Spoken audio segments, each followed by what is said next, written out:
Welcome back to T shot. నేను మీ ఫనీశ్వర్. మరి చూస్తున్నాం బ్యాంకుకు సంబంధించినటువంటి అంశాలన్నింటినీ చూస్తున్నాం. వాణిజ్య బ్యాంకులు అంటే ఏంటో చూస్తున్నాం. వాణిజ్య బ్యాంకుల్ని ఏ షెడ్యూల్ ద్వారా ఏర్పాటు చేస్తున్నారో చూస్తున్నాం. దానికి సంబంధించినటువంటి యాక్టివిటీస్ చూస్తున్నాం. మరి దాంట్లో భాగంగానే ఈరోజు కూడా మనం ఏం డిస్కస్ చేస్తామంటే భారతదేశంలో సంఘటిత బ్యాంకింగ్ వ్యవస్థ 3 వర్గాలుగా విభజించవచ్చు అన్నటువంటి దాన్ని మనం తీసుకుందాం. దానికి బిఫోర్ వాణిజ్య బ్యాంకులు ఖాతాదారులను కొన్ని ఇతర బ్యాంకింగ్ సేవలను కూడా అందిస్తాయని చూస్తున్నాం. వాణిజ్య బ్యాంకుల గురించి చెప్తున్నాం ఇక్కడ మనం. ఈ వాణిజ్య బ్యాంకులు ఖాతాదారులకు కొన్ని ఇతర బ్యాంకింగ్ సేవలను కూడా అందిస్తాయి. పరపతిని సృష్టించడం, ద్రవ్య సప్లై పరిమాణాన్ని ప్రభావిత చేయడం, ఆర్థిక అభివృద్ధికి సంబంధించినటువంటి అంశాలన్నటువంటివి చూస్తున్నాం. ఇవన్నీ కూడా బ్యాంకు చేసేటువంటి వ్యాపారమే. ఈ బ్యాంకు చేసేటువంటి వ్యాపారాల్లో చూసినట్లయితే కమర్షియల్ బ్యాంకులు చేసేటువంటి వ్యాపారాలు అన్నటువంటి వాటిని చూసినట్లయితే ఖాతాదారులకు కొన్ని ఇతర బ్యాంకింగ్ సేవలను అందిస్తాయి, పరపతిని సృష్టిస్తున్నాయి. అదేవిధంగా ద్రవ్య సప్లై పరిమాణాన్ని కూడా ఇది ఏదైతే ద్రవ్య సప్లై పరిమాణం అన్నటువంటిది ఉందో ఈ ద్రవ్య సప్లై పరిమాణాన్ని ప్రభావితం చేయడం అన్నటువంటిది జరుగుతుంది, ప్రభావితం చేస్తుంది. అదేవిధంగా చూసినట్లయితే ఆర్థికాభివృద్ధిలో ప్రముఖ పాత్రను వహిస్తాయి, ఆర్థికాభివృద్ధిలో ప్రముఖ పాత్రను వహించడం అన్నటువంటిది జరుగుతుంది. ఇవి మనం దాంట్లో చూసినట్లయితే ఇకపోతే మనం ఇక్కడ డిస్కస్ చేయాల్సింది ఏంటంటే ప్రధానంగా భారతదేశంలో సంఘటిత బ్యాంకింగ్ వ్యవస్థ ఎన్ని రకాలుగా విభజించబడింది. సంఘటిత బ్యాంకింగ్ వ్యవస్థ మరి భారతదేశంలో చూసినట్లయితే ఈ సంఘటిత బ్యాంకింగ్ వ్యవస్థ అన్నటువంటిది భారతదేశంలో ఎలాంటి వ్యవస్థ ఉందయ్యా అంటే సంఘటితం ఉంది బ్యాంకింగ్ అని. అంటే అన్ని బ్యాంకులు కలిసే ఉంటాయి, సంఘటితం అయ్యే ఉంటాయని దాని అర్థం. ఈ సంఘటిత వ్యవస్థలో 3 రకాల బ్యాంకులు ఉన్నాయి, 3 రకాలుగా వర్గీకరించడం అన్నటువంటిది జరిగింది. అంటే భారతదేశంలో సంఘటిత బ్యాంకింగ్ వ్యవస్థను చూసినట్లయితే మనకు 3 వర్గాలుగా వర్గీకరించడం అన్నటువంటిది విభజించడం అన్నటువంటిది జరిగింది. అవి మొదటగా చూసినట్లయితే భారతీయ Reserve Bank RBI. RBI Reserve Bank of India ఇది సంఘటిత బ్యాంకింగ్ వ్యవస్థలో మొదటి రకం. భారతదేశంలో సంఘటిత బ్యాంకింగ్ వ్యవస్థ ఉంది. ఆ సంఘటిత బ్యాంకింగ్ వ్యవస్థనే 3 వర్గాలుగా విభజించడం అన్నటువంటిది జరుగుతుంది. అందులో మొదటిది ప్రధానమైనటువంటి వర్గం ఏంటయ్యా అంటే రిజర్వ్ బ్యాంక్ ఆఫ్ ఇండియా. ఇక రెండవది చూసినట్లయితే కమర్షియల్ బ్యాంక్, వాణిజ్య బ్యాంకులు. మూడోది చూసినట్లయితే కోఆపరేటివ్ బ్యాంకింగ్ సిస్టమ్. ఈ 3 రకాలు సంఘటితమై భారతదేశంలో బ్యాంకింగ్ వ్యవస్థను రన్ చేస్తున్నాయి, నడుపుతూ ఉన్నాయి. మరి ఈ 3 సంఘటితమైనటువంటి వర్గాలు ఏవైతే ఉన్నాయో ఆ వర్గాల గురించి మనం డిస్కస్ చేద్దాం. నెక్స్ట్ మనం చూసినట్లయితే భారతదేశంలో బ్యాంకింగ్ వ్యవస్థకు భారత రిజర్వ్ బ్యాంక్ అన్నటువంటిది శిఖరాగ్ర సంస్థగా చెప్తున్నాం. మరి భారతదేశంలో బ్యాంకింగ్ చూస్తే అందరికన్నా పైన ఉండేటువంటిది ఆర్బీఐ. ఈ ఆర్బీఐనే మనం ఏం చెప్తున్నాం, దేశంలో అన్నిటికన్నా శిఖరాగ్ర సంస్థ అని చెప్తున్నాం. అన్నిటికన్నా పెద్దది శిఖరాగ్ర సంస్థ అని మనం చెప్పడం జరుగుతుంది. భారతదేశంలో బ్యాంకింగ్ వ్యవస్థలన్నిటికన్నా పెద్దది, అన్నిటికన్నా పైన ఉండేటువంటిది, అన్నింటినీ పర్యవేక్షించేటువంటిది శిఖరాగ్ర సంస్థగా ఏది చెప్పబడుతుందయ్యా అంటే రిజర్వ్ బ్యాంక్ ఆఫ్ ఇండియా అన్నటువంటిది శిఖరాగ్ర సంస్థగా చెప్పబడుతుంది. ఇక భారత రిజర్వ్ బ్యాంకు చట్టం 1934 ప్రకారం చూస్తే బ్యాంకులను షెడ్యూల్ బ్యాంకులుగా, నాన్ షెడ్యూల్ బ్యాంకులుగా అని 2 రకాలుగా విభజిస్తారండి. అంటే scheduled banks, non scheduled banks అని ఉన్నాయి. ఈ షెడ్యూల్డ్ బ్యాంకులు, నాన్ షెడ్యూల్డ్ బ్యాంకులు అనేటువంటివి ఎలా వర్గీకరిస్తున్నారు అంటే రిజర్వ్ బ్యాంకు చట్టం 1934 ప్రకారం, రిజర్వ్ బ్యాంకు చట్టం 1934ను అనుసరించి బ్యాంకులను 2గా విభజిస్తున్నారు. అది ఒకటి షెడ్యూల్డ్ బ్యాంకు, రెండవది నాన్ షెడ్యూల్డ్ బ్యాంకు. బ్యాంకులను 2 రకాలుగా ఎలా, scheduled bank, non scheduled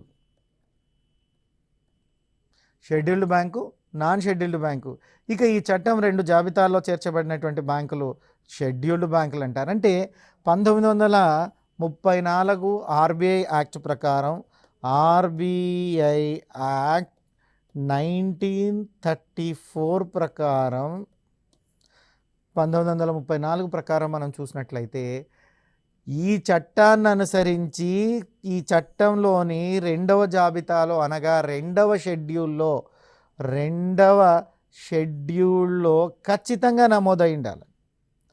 so 2వ షెడ్యూల్లో చేర్చబడినటువంటి బ్యాంకులన్నీ కూడా వాణిజ్య బ్యాంకులే. సో 2వ బ్యాంకులను షెడ్యూల్డ్ బ్యాంకులు అని పిలుస్తున్నారు. అంటే షెడ్యూల్లో మెన్షన్ చేశారు కాబట్టి షెడ్యూల్డ్ బ్యాంక్ అంటున్నారు.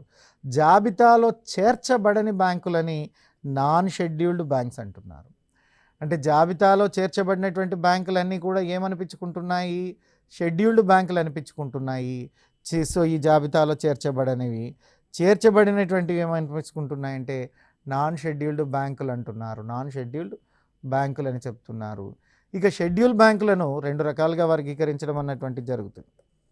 షెడ్యూల్ బ్యాంకులను చూసినట్లయితే 2 రకాలుగా వర్గీకరిస్తున్నారు. ఇప్పుడు షెడ్యూల్డ్ బ్యాంకులు ఎన్ని రకాలు? షెడ్యూల్డ్ బ్యాంకులు 2 రకాలు. ఏంటి ఆ 2 రకాలయ్యా అంటే వాణిజ్య బ్యాంకులు మరియు సహకార బ్యాంకులు. సో సహకార ఆధునిక వాణిజ్య బ్యాంకు వ్యవస్థ. సో చూసినట్లయితే సహకార బ్యాంకులు వాణిజ్య బ్యాంకింగ్ వ్యవస్థ ఈ కోఆపరేషన్లో తల్లి వంటిదిగా చెప్తున్నారు. సో ఇటలీ బ్యాంకింగ్ వ్యవస్థను మనం తల్లిగా భావిస్తున్నాం.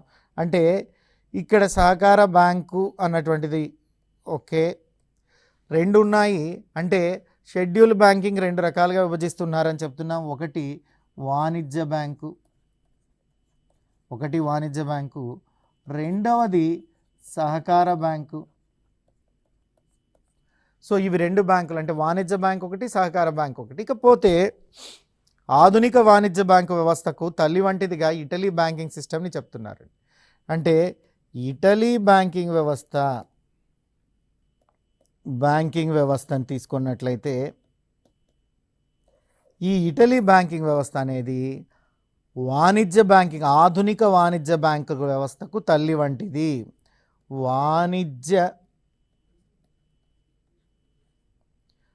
ఆధునిక వాణిజ్య బ్యాంకు అనుకో. ఆధునిక వాణిజ్య బ్యాంకింగ్ వ్యవస్థకు తల్లి ఎవరు? సో ఆధునిక వాణిజ్య బ్యాంకింగ్ వ్యవస్థకు తల్లి లాంటి బ్యాంక్ ఏంటయ్యా అంటే ఇటలీ బ్యాంకింగ్ వ్యవస్థ. ఇటలీ బ్యాంకింగ్ వ్యవస్థను తల్లి లాంటి వ్యవస్థగా మనం చెప్పడం అన్నటువంటి జరుగుతుంది. ఇక కేంద్ర బ్యాంకింగ్ వ్యవస్థకు తల్లి లాంటిది ఏంటయ్యా అంటే బ్యాంక్ ఆఫ్ ఇంగ్లాండ్. అభ్యర్థులు ఇవి 2 ఇంపార్టెంట్ పాయింట్స్ గుర్తుపెట్టుకోవాలండి. ఆధునిక వాణిజ్య బ్యాంకింగ్ వ్యవస్థకు తల్లి వంటిది Italy banking system, Italy banking వ్యవస్థ. కేంద్ర బ్యాంకింగ్ వ్యవస్థకు తల్లి వంటిది bank of England. So bank of England. So ఆధునిక వాణిజ్య వ్యవస్థకు తల్లి వంటిది ఏంటయ్యా అంటే ఇటలీ బ్యాంకింగ్ వ్యవస్థ. అంటే ఇటలీ బ్యాంకింగ్ వ్యవస్థని ఆధునిక వాణిజ్య బ్యాంకు వ్యవస్థకు తల్లి లాంటిదిగా భావించడం జరుగుతుంది. అదేవిధంగా చూసినట్లయితే కేంద్ర బ్యాంకింగ్ వ్యవస్థకు తల్లి లాంటిది ఏంటయ్యా అంటే బ్యాంక్ ఆఫ్ ఇంగ్లాండ్ని కేంద్ర బ్యాంకింగ్ వ్యవస్థకు తల్లిలాగా మనం చెప్పడం జరుగుతుంది. ఈ 2 బిట్లు అభ్యర్థులు కొంచెం గుర్తుపెట్టుకోవాలి. ఇకపోతే ఆర్బీఐ పనిచేసేటువంటి విధానం ఉంది. సో రిజర్వ్ బ్యాంక్ ఆఫ్ ఇండియాలో చూసినట్లయితే 2 రకాల బ్యాంకులు ఉంటాయని మనం చెప్పుకున్నాం. అవి షెడ్యూల్డ్ బ్యాంకులు, నాన్ షెడ్యూల్డ్ బ్యాంకులు. So scheduled bank is 1, non scheduled బ్యాంకులు 2. 1, 2 ఇవి 2 బ్యాంకింగ్ సిస్టంలో మనకు కనపడుతున్నాయండి. సో షెడ్యూల్డ్ బ్యాంకులు, నాన్ షెడ్యూల్డ్ బ్యాంకులు అంటున్నారు. ఇక వీళ్ళు చూసినట్లయితే షెడ్యూల్డ్ కమర్షియల్ బ్యాంకులు మరియు షెడ్యూల్డ్ నాన్ కోఆపరేటివ్ బ్యాంక్స్. మనం ఇందాకనే చూసుకున్నాం కమర్షియల్ బ్యాంక్స్, కోఆపరేటివ్ బ్యాంక్స్ అని 2 రకాల బ్యాంకులు మనకు కనబడుతున్నాయి అన్నట్టు. ఇక్కడ చూసినట్లయితే మనం క్లియర్గా వీటి గురించి మనం చదువుకుంటున్నాం. అంటే షెడ్యూల్డ్ బ్యాంకులను 2 రకాలుగా విభజిస్తున్నారు. 1 వాణిజ్య బ్యాంకు, 2 సహకార బ్యాంక్ అని మనం చదువుకున్నాం. అదేవిధంగా చూసినట్లయితే ఈ కమర్షియల్ బ్యాంకుల్ని, సో ఇవి ఏవైతే షెడ్యూల్ బ్యాంకులు ఉన్నాయో షెడ్యూల్ బ్యాంకులు 2 రకాలు. సో ఏంటి షెడ్యూల్ బ్యాంకులు 2 రకాలంటే మొదటిది కమర్షియల్ బ్యాంకు, రెండవది కోఆపరేటివ్ బ్యాంకు. అంటే కమర్షియల్ బ్యాంకు, కోఆపరేటివ్ బ్యాంకు రెండూ కూడా షెడ్యూల్ బ్యాంకులే. మరి కమర్షియల్ బ్యాంకులో చూసినట్లయితే public sector banks, private sector banks, foreign banks అని ఉంటాయండి. దీంట్లో చూసినట్లయితే ఏమేమి ఉన్నాయి కమర్షియల్ బ్యాంక్స్ కింద చూసినట్లయితే public sector bank, private bank, foreign bank అని ఉన్నాయండి. అదేవిధంగా చూసినట్లయితే ఎస్బీఐ దాని అనుబంధ రంగ బ్యాంకులు ఎస్బీఐ అండ్ అసోసియేట్ బ్యాంక్స్. తర్వాత జాతీయం చేయబడినటువంటి జాతీయ బ్యాంకులు, వాటినే మనం నేషనలైజ్డ్ బ్యాంక్స్ అంటున్నారు. మరి తర్వాత చూసినట్లయితే అదర్ పబ్లిక్ సెక్టార్ బ్యాంక్స్, ఇతర పబ్లిక్ సెక్టర్ బ్యాంక్స్ అనేటువంటివి ఉన్నాయి. ఇవన్నీ కూడా కమర్షియల్ బ్యాంకింగ్ యాక్టివిటీస్లో ఉన్నాయి. సో కమర్షియల్ బ్యాంకింగ్ యాక్టివిటీస్లో ఉండేటువంటి దానిలను ఒకసారి మళ్ళీ చూద్దాం. సో షెడ్యూల్డ్ బ్యాంకులు రెండు రకాలు ఉన్నాయి. ఒకటి కమర్షియల్ బ్యాంకు, రెండవది కోఆపరేటివ్ బ్యాంకు. ఇందులో చూసినట్లయితే public sector bank, private sector bank, foreign sector bank అని ఉన్నాయి. Public sector bank, private sector bank, foreign bank అని ఉన్నాయి. తర్వాత ఎస్బీఐ అండ్ అసోసియేట్స్ బ్యాంక్స్ ఉన్నాయి. ఎస్బీఐ అండ్ అసోసియేట్ బ్యాంక్స్ ఉన్నాయి. తర్వాత చూస్తే జాతీయం చేయబడినటువంటి నేషనలైజ్డ్ బ్యాంక్స్ ఉన్నాయి. వాళ్ళనే ఇప్పుడు మనం అవే ఏం చెప్తున్నామయ్యా అంటే నేషనల్ బ్యాంకింగ్స్ అంటున్నాం. ఇక అదర్ పబ్లిక్ సెక్టర్ బ్యాంక్స్ కూడా ఉన్నాయి. ఇవి కమర్షియల్ బ్యాంక్ యాక్టివిటీస్లోకి వచ్చేటువంటి బ్యాంకులు. తర్వాత కోఆపరేటివ్ బ్యాంకింగ్ ఉంది కూడా. ఇది కూడా షెడ్యూల్డ్ బ్యాంక్లో భాగంగానే కమర్షియల్ ఉంది, కోఆపరేటివ్ ఉంది. ఈ కోఆపరేటివ్ బ్యాంక్ విషయానికి వస్తే రీజనల్ రూరల్ బ్యాంకింగ్ అన్నటువంటిది మొదటి స్థానంలో ఉంటుంది. దీన్నే మనం ఆర్ఆర్బీస్ అని చెప్తున్నాం. అంటే ఆర్ఆర్బీలు కూడా షెడ్యూల్డ్ బ్యాంకులే, కానీ ఇవి షెడ్యూల్డ్ కోఆపరేటివ్ బ్యాంక్స్ అంటారు. ఇవి షెడ్యూల్డ్ కోఆపరేటివ్ బ్యాంక్స్ అని పిలుస్తున్నారు. ఆ షెడ్యూల్డ్ కోఆపరేటివ్ బ్యాంకులో రీజనల్ బ్యాంక్ ఉంది. So RRB regional rural bank అనేటువంటి ఉంది. ఇక తర్వాత చూసినట్లయితే స్టేట్ కోఆపరేటివ్ బ్యాంక్ ఉంటుందండి. దీన్ని ఏ స్టేట్ అయితే ఆ స్టేట్తో పిలుస్తారు, సిఓబి అని పిలుస్తారు, అంటే కాబ్ అని. ఫర్ ఎగ్జాంపుల్ తెలంగాణ ప్రాంతంలో చూసినట్లయితే తెలంగాణ స్టేట్ టీఎస్ఏ కాబ్ అని రాశారు దానికి. సో జనరల్గా ఆంధ్రప్రదేశ్ అయితే ఏపీ కాబ్ అని పిలుస్తారు, ఆప్ కాబ్ అని. సో తెలంగాణ కాబ్ అని, అంటే ఏ బ్యాంకు పేరుతో ఉంటుందో ఆ బ్యాంకు యొక్క స్టేట్ కోఆపరేటివ్ బ్యాంక్ అని పిలవడం అన్నటువంటిది జరుగుతుంది. తర్వాత చూసినట్లయితే డిస్ట్రిక్ట్ కోఆపరేటివ్ బ్యాంక్, తర్వాత చూసినట్లయితే అదర్ కోఆపరేటివ్ బ్యాంక్స్ అన్నటువంటివి ఉన్నాయి. సో ఈ నాబార్డ్ అనేటువంటి దాన్ని చదివేటప్పుడు మళ్ళీ మనం కోఆపరేటివ్ సిస్టమ్ గురించి చదివేటప్పుడు క్లియర్గా చదువుకుందాం. ఇక్కడైతే షెడ్యూల్ బ్యాంక్స్ రెండు రకాలు, commercial bank, cooperative. So schedule cooperative banks commercial బ్యాంక్లో చూస్తే public sector banks, private sector banks, foreign banks, అదేవిధంగా SBI and associate banks, national banks, other public sector బ్యాంక్స్ని మనం కమర్షియల్ బ్యాంక్స్గా చెప్తున్నాం. కమర్షియల్ కోఆపరేటివ్ బ్యాంక్స్ అంటే ఏంటి? So regional rural bank RRBs, అదేవిధంగా చూసినట్లయితే state cooperative banks, district cooperative banks, other cooperative banks. వీటిని మనం ఏం చెప్తున్నామయ్యా అంటే సో వీటిని ఏమని చెప్తున్నామంటే షెడ్యూల్ కోఆపరేటివ్ బ్యాంక్స్ అని చెప్తున్నాం. సో ఇది వర్గీకరణ. ఇక బ్యాంక్ ఆఫ్ హిందుస్థాన్ విషయానికి వచ్చినట్లయితే 1770లో మొట్టమొదటిసారిగా ప్రారంభించినటువంటి వాణిజ్య బ్యాంక్. 1770లో మొట్టమొదటిసారిగా ప్రారంభించబడినటువంటి వాణిజ్య బ్యాంకు ఏదయ్యా అంటే బ్యాంక్ ఆఫ్ హిందుస్థాన్. దీనిని కలకత్తాలో అలెగ్జాండర్ అండ్ కో అనేటువంటి ఇంగ్లీష్ ఏజెన్సీ హౌస్ వారు స్థాపించారు. ఎవరు స్థాపించారని అంటే అలెగ్జాండర్ అండ్ కో. ఇది ఎక్కడుంటుంది? కలకత్తాలో ఉంటుంది. సో ఇది ఒక ఇంగ్లీష్ ఏజెన్సీ. సో దీని పేరు ఇంగ్లీష్ ఏజెన్సీ హౌస్. వీరంతా వారాంతానికి సంబంధించి ఒక బ్యాంక్ ఏర్పాటు చేశారు. అది 1770లో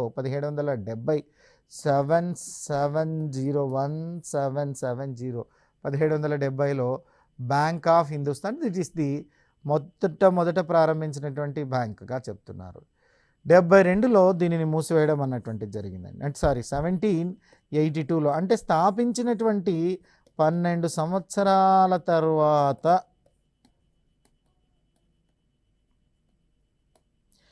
దీనిని మూసివేశారు.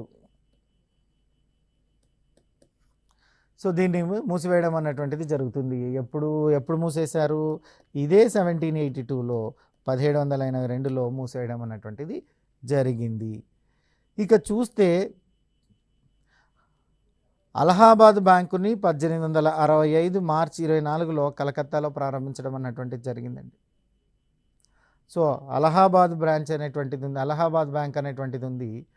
ఈ అలహాబాద్ బ్యాంకులు ఇవన్నీ కూడా మనం కమర్షియల్ బ్యాంక్స్నే చూస్తున్నాం.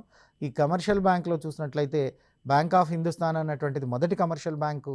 దీన్ని 1770లో ఏర్పాటు చేశారు. ఆ తర్వాత చూసినట్లయితే అలహాబాద్ బ్యాంకు దీన్ని 1865 మార్చి 24న కలకత్తాలో ప్రారంభించారు.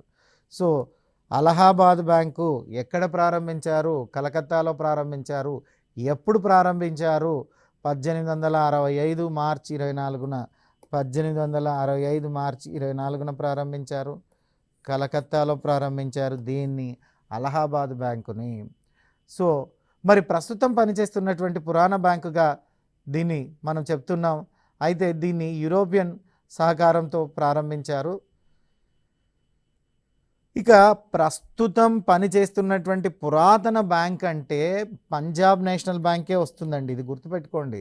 ఎందుకంటే ఇక్కడ వేరువేరుగా ఉన్నాయి. మీకు పుస్తకాలు ఎక్కడైనా మీరు బిట్స్ చదివినప్పుడు డైరెక్ట్గా చదివింటారు.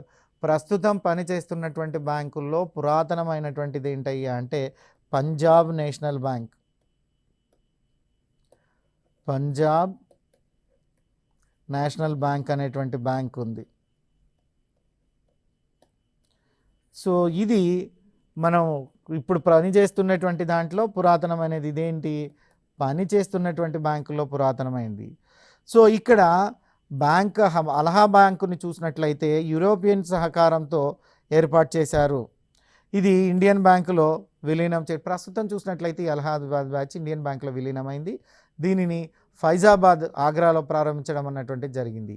ఇక భారతీయ యాజమాన్యంలో ఏర్పాటు చేయబడినటువంటి మొదటి బ్యాంకు, దీన్ని కూడా మనం 1958లో మూసేయడం అన్నటువంటిది జరిగింది. సో 1958లో దీన్ని మూసేయడం అన్నటువంటిది జరిగింది. దీనిని అతి చిన్న బ్యాంకుగా ఏర్పాటు చేశారు. స్థానిక అవసరాలను తీర్చే ఉద్దేశంతోనే దీన్ని ఏర్పాటు చేశారు. దీనికి ఎలాంటి బ్రాంచీలు ఆనాడు ఉండేటివి కాదు. అయితే 1958లోనే ఇది క్లోజ్ అయిపోయింది. ఇక ఇది పంజాబ్ నేషనల్ బ్యాంకు ప్రస్తుతం పనిచేస్తున్నటువంటి బ్యాంకుల్లో అత్యంత పురాతనమైనటువంటి బ్యాంకుగా చెప్తున్నాము. సో దీని స్థాపకులు ఎవరయ్యా అంటే దయాల్ సింగ్ సో అండ్ లాలా లజపతి రాయ్ అని మనం చెప్తున్నాం. లాలా లజపతి రాయ్ అండ్ దయాల్ సింగ్ మజ్తాయ్ అని పేరు చెప్తున్నాం వీళ్ళు. సో దయాల్ సింగ్ మజ్తాయ్ అండ్ లాలా లజపతి రాయ్ అనేటువంటి వాళ్ళు ఇద్దరు దీన్ని ప్రవేశపెట్టడం అన్నటువంటి జరిగింది.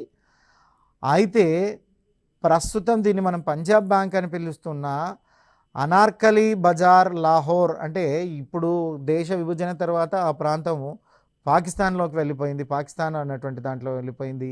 అంటే ఆనాడు అనార్కలి బజార్ లాహోర్ అనేటువంటి దాంట్లో అనార్కలి బజార్ అన్నటువంటి ఉండేది, దాంట్లో దీన్ని ప్రారంభించడం అన్నటువంటిది జరిగింది. సో దాంట్లో దీన్ని ప్రారంభించడం జరిగిందండి. ఇది పూర్తి స్థాయి భారతీయ యాజమాన్యంతో ఏర్పాటు చేయబడినటువంటి బ్యాంకు. సో ఇది ఎలాంటిదంటే పూర్తి స్థాయి భారతీయ యాజమాన్యమే, అంటే ఎలాంటి విదేశీ సహకారం లేకుండా, విదేశీయులతో అటాచ్మెంట్ లేకుండా, వాళ్ళ యొక్క సహకారం లేకుండా దీన్ని ఏర్పాటు చేయడం అన్నటువంటి జరిగింది. అంటే ఇది పూర్తి స్థాయి భారతీయ యాజమాన్యంతో ఏర్పాటు చేయబడినటువంటి బ్యాంకు. సో ప్రస్తుతం పనిచేస్తున్న బ్యాంకుల్లో పురాతనమైనటువంటిది 1894 మే 19న దీన్ని ఏర్పాటు చేశారు. సో ఇది పంజాబ్ నేషనల్ బ్యాంక్. ప్రస్తుతం దీని ప్రధాన కార్యాలయం అయినటువంటిది ఎక్కడుందయ్యా అంటే ఢిల్లీలో ఉంది.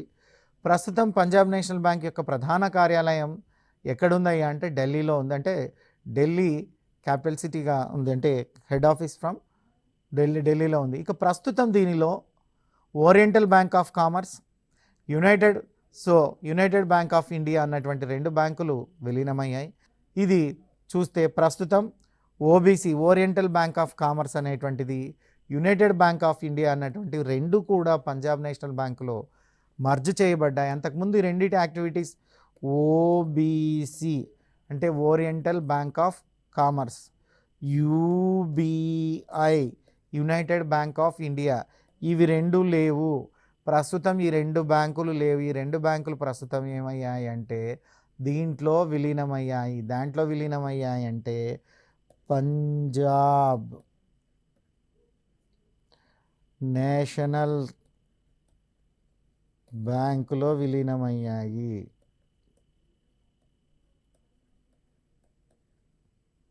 సో పంజాబ్ నేషనల్ బ్యాంకులో ఇవి విలీనం అవడం అన్నటువంటిది జరిగింది.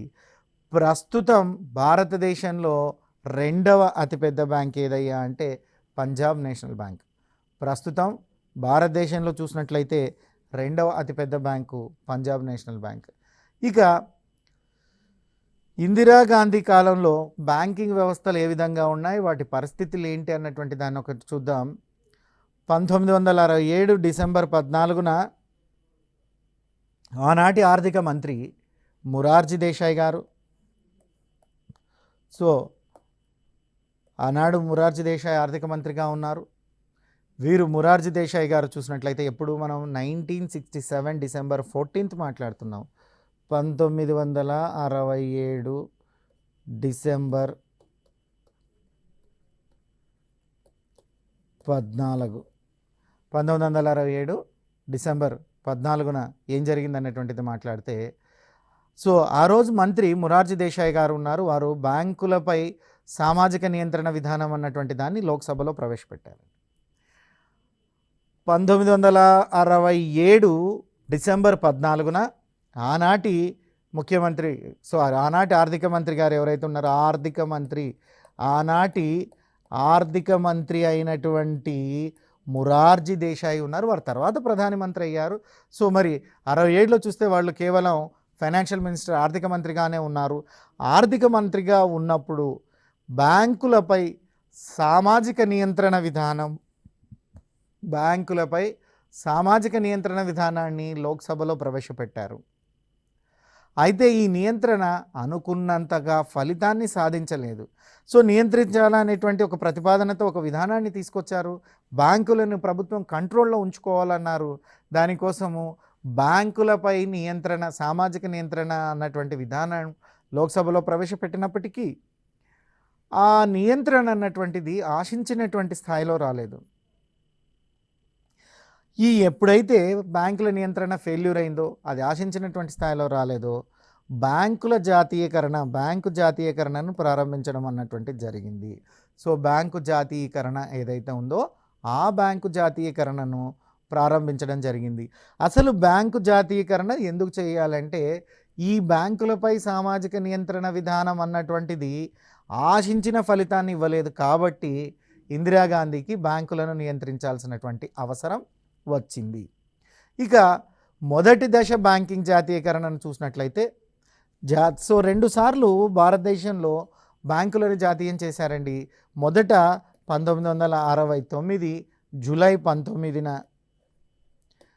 రెండవ దాన్ని చూసినట్లయితే 1980 అంటే ఇందిరాగాంధీ మళ్ళీ వచ్చిన తర్వాత దానిలో జాతీయం చేయడం అన్నటువంటిది జరిగింది. ఇక మొదటిసారి చూసినట్లయితే ఇందిరాగాంధీ అంటే 80లో 2 సార్లు చేశారు. మరి మొదటిసారి మనం చూసినట్లయితే 69 జూలై 19న 50 కోట్ల ఆస్తి కలిగినటువంటి అండ్ ఏవైతే బ్యాంకులు ఉన్నాయో ఆ 50 కోట్ల ఆస్తి కలిగినటువంటి 14 బ్యాంకులను ఇందిరాగాంధీ జాతీయం చేయడం జరిగిందండి. ఎవరి రికమెండేషన్తో బ్యాంకుల జాతీయకరణ భారతదేశంలో జరిగిందయ్యా అంటే హజారే కమిటీ అనేటువంటి రికమెండేషన్తో. ఈ బిట్టు చాలాసార్లు అడిగారు అభ్యర్థులు, కొంచెం జాగ్రత్తగా ఈ బిట్టును గమనించాలి. 1969లో భారతదేశంలో బ్యాంకుల జాతీయకరణ జరిగింది. 1969 జూలై 19న జరిగింది. ఎలాంటి బ్యాంకులను జాతీయం చేశారు? 50 కోట్ల ఆస్తులు కలిగినటువంటి బ్యాంకులను జాతీయం చేశారు. అప్పుడు ఎన్ని బ్యాంకులు ఉన్నాయి? 14 బ్యాంకులు, అంటే 50 కోట్ల ఆస్తులు కలిగినటువంటి 14 బ్యాంకులను జాతీయం చేయడం అన్నటువంటిది జరిగింది. ఆ రికమెండేషన్ సూచన ఎవరిదయ్యా అంటే హజరే కమిషన్ అంటున్నారు. హజరే కమిషన్ ఏ ఏ బ్యాంకులను జాతీయం చేశారు, వాటి పరిస్థితి ఎలా ఉంది అన్నటువంటి దాన్ని మనం చూసినట్లయితే bank of India, central bank of India, union bank, united bank, అదేవిధంగా united commercial bank, Allahabad bank, Canara bank, Canara bank, Canara bank, Dena bank, syndicate bank, Indian bank, bank of Maharashtra, bank of Baroda, Punjab national bank, Indian overseas bank. ఈ 14 బ్యాంకులను ఆ రోజు జాతీయం చేయడం జరిగిందండి. ఇక రెండవ దశ బ్యాంకుల జాతీయకరణ అన్నటువంటిది నెక్స్ట్ ఎపిసోడ్లో మనం చదువుదాం. ఇది 1980 ఏప్రిల్ 15న వచ్చింది. దానికి బిఫోర్ ఈ ఎపిసోడ్లో మనం ఏం నేర్చుకుందాం అన్నటువంటి దాన్ని ఒకసారి చూద్దాం. మరి ఈ ఎపిసోడ్లో మనం చూసినట్లయితే భారతదేశంలో సంఘటిత బ్యాంకింగ్ వ్యవస్థకు 3 వర్గాలుగా విభజించడం జరిగిందన్నాం. సో అది భారతీయ బ్యాంక్, సో భారతీయ రిజర్వ్ బ్యాంకు, వాణిజ్య బ్యాంకు, సహకార బ్యాంకు. ఈ 3 కంటే భారతదేశంలో సంఘటిత బ్యాంకింగ్ వ్యవస్థ ఉంది. ఆ సంఘటిత బ్యాంకింగ్ వ్యవస్థలో ఎవరెవరు ఉన్నారయ్యా అంటే RBI, commercial banks, RBI, commercial bank and cooperative banking ఇవి ఉన్నాయి. ఇక వీటి తర్వాత మనం చూసినట్లయితే ఇందులో ఆర్బీఐ అన్నటువంటిది శిఖరాగ్ర సంస్థ. భారత రిజర్వ్ బ్యాంక్ చట్టం 1934 ప్రకారం బ్యాంకులను షెడ్యూల్డ్ బ్యాంకులని, నాన్ షెడ్యూల్ బ్యాంకులని విభజించడం జరిగింది. మరి రెండవ షెడ్యూల్లో చేర్చబడినటువంటి వాటిని షెడ్యూల్ బ్యాంక్స్ అంటున్నాం, షెడ్యూల్లో లేనివి నాన్ షెడ్యూల్ అంటున్నాం. షెడ్యూల్ బ్యాంకులను కూడా 2 రకాలుగా వర్గీకరిస్తున్నారు. అవి ఏంటయ్యా అంటే వాణిజ్య బ్యాంకు, సహకార బ్యాంక్ అంటున్నాం. ఇక అదేవిధంగా చూసినట్లయితే ఆధునిక వాణిజ్య బ్యాంకింగ్ వ్యవస్థకు తల్లి లాంటి బ్యాంకుగా ఇటలీ బ్యాంకింగ్ వ్యవస్థను చెప్తున్నాం. ఇక కేంద్ర బ్యాంకింగ్ వ్యవస్థకు తల్లి లాంటి బ్యాంకింగ్గా బ్యాంక్ ఆఫ్ ఇంగ్లాండ్ గురించి చెప్తున్నాం. ఇక ఆర్బీఐ దాని సంబంధాల్లో చూసినట్లయితే schedule banks, non schedule banks ఉన్నాయి. ముందుగా నేను షెడ్యూల్ బ్యాంక్స్ గురించి చెప్తున్నా. Schedule banks commercial bank, so schedule cooperative banks అని 2 విధాలుగా విభజించబడుతున్నాయి. కమర్షియల్ బ్యాంకులో చూసినట్లయితే public sector bank, private sector bank, foreign sector bank ఉంటున్నాయి. అదేవిధంగా SBI and associates, so nationalised banks, other public banks కూడా కమర్షియల్లో చెప్తున్నాం. ఇక్కడ కమర్షియల్ కోఆపరేటివ్ బ్యాంకుల్లో చూసినట్లయితే ఆర్ఆర్బీస్ చెప్తున్నాం, స్టేట్ కోఆపరేటివ్ బ్యాంక్స్ చెప్తున్నాం, డిస్ట్రిక్ట్ కోఆపరేటివ్ బ్యాంక్స్ చెప్తున్నాం, అదర్ కోఆపరేటివ్ బ్యాంక్స్ అన్నటువంటి దాని గురించి కూడా మనం డిస్కస్ చేయడం అన్నటువంటిది జరిగింది. ఇక వీటిలో మొదటి చూసినట్లయితే బ్యాంక్ ఆఫ్ హిందుస్థాన్ అని చెప్తున్నాం, బట్ ఇది ఇప్పుడు పని చేయట్లేదు. సో దాన్ని 1770లో బ్యాంక్ ఆఫ్ హిందుస్థాన్ని స్టార్ట్ చేశారు. 1782లో దాన్ని క్లోజ్ చేయడం అన్నటువంటిది కూడా జరిగింది. తర్వాత చూసినట్లయితే అలహాబాద్ బ్యాంకు దీన్ని 1865 1865 మార్చి 24న కలకత్తాలో ప్రారంభించారు. సో ఆ తర్వాత చూసినట్లయితే పంజాబ్ నేషనల్ బ్యాంక్ అన్నటువంటిది ఉంది. ఈ పంజాబ్ నేషనల్ బ్యాంక్ అన్నటువంటిది 1894 మే 19న మే 19 1984న ఏర్పాటు చేయడం అన్నటువంటిది జరిగింది. సో దీని స్థాపకులు ఎవరయ్యా అంటే దయాల్ సింగ్ అండ్ మరియు లాలా లజపతి రాయ్ అంటున్నారు. ఇది పూర్తి స్థాయి భారతీయ యాజమాన్యంతో ఏర్పాటు చేయబడినటువంటి బ్యాంకు. సో ప్రస్తుతం పనిచేస్తున్నటువంటి అతి పురాతనమైనటువంటి బ్యాంకు కూడా ఇదే. మరి దీంట్లో చూసినట్లయితే ఈ మధ్య రీసెంట్గా ఓరియంటల్ బ్యాంక్ ఆఫ్ కామర్స్ మరియు యునైటెడ్ బ్యాంక్ ఆఫ్ ఇండియా విలీనమయ్యాయి. ఇందిరాగాంధీ కాలంలో చూసినట్లయితే 1967 డిసెంబర్ 14న ఆనాటి ఆర్థిక మంత్రి మొరార్జీ దేశాయ్ గారు బ్యాంకులపై సామాజిక నియంత్రణ విధానాన్ని లోక్సభలో ప్రవేశపెట్టారు. అది ఆశించినటువంటి ఫలితాన్ని సాధించకపోవడం వల్ల బ్యాంకులను జాతీయకరణ చేయాల్సినటువంటి పరిస్థితి వచ్చింది. సో మరి బ్యాంకుల జాతీయకరణ చూసినట్లయితే మనం మొదటిసారిగా బ్యాంకుల జాతీయకరణ 69 జూలై 19న ప్రారంభించాం. ఆ రోజు 69 జూలై 19న చూసినట్లయితే 50 కోట్ల పైబడి ఆస్తులు కలిగినటువంటి 14 బ్యాంకులను ఇందిరాగాంధీ గారు జాతీయం చేయడం జరిగింది. ఎవరి సూచన మేరకయ్యా అంటే హజరీ కమిటీ సూచన మేరకు వాటిని జాతీయం చేశారు. జాతీయం చేసినటువంటి బ్యాంకులు ఏవయ్యా అంటే bank of India, central bank of India, union bank of India, united bank of India, united commercial bank, Allahabad bank, Canara bank, Dena bank, syndicate bank, Indian bank, bank of Maharashtra, bank of Baroda, Punjab national bank, Indian overseas bank. ఆ రోజుల్లో కూడా Punjab national bank పెద్దది. So విలీనం చేసినటువంటి ఈ రోజు కూడా చూస్తే పంజాబ్ నేషనల్ బ్యాంక్ అన్నటువంటిది రెండవ అతిపెద్ద బ్యాంకింగ్గా మనకు కనపడుతూ ఉంది. సో ఇది ఎపిసోడ్లు. ఇక నెక్స్ట్ ఎపిసోడ్లో చూస్తే మనం రెండవ దశ బ్యాంకింగ్ జాతీయకరణ అన్నటువంటి దాన్ని చూద్దాం. అంటే ఇందిరాగాంధీ 2 సార్లు బ్యాంకింగ్ జాతీయకరణ చేసింది అంటున్నాం కదా. ఫస్ట్ నేషనలైజ్డ్ ఆఫ్ బ్యాంకింగ్ అయిపోయింది. ఇప్పుడు నెక్స్ట్ చూసినట్లయితే సెకండ్ నేషనలైజ్డ్ బ్యాంక్స్ అంటున్నాం. రెండోసారి జాతీయం చేసినటువంటి బ్యాంకులను నెక్స్ట్ ఎపిసోడ్లో చూద్దాం. Thank you. మీ ఫణీశ్వర్ సార్ ఫ్రమ్ TSAT.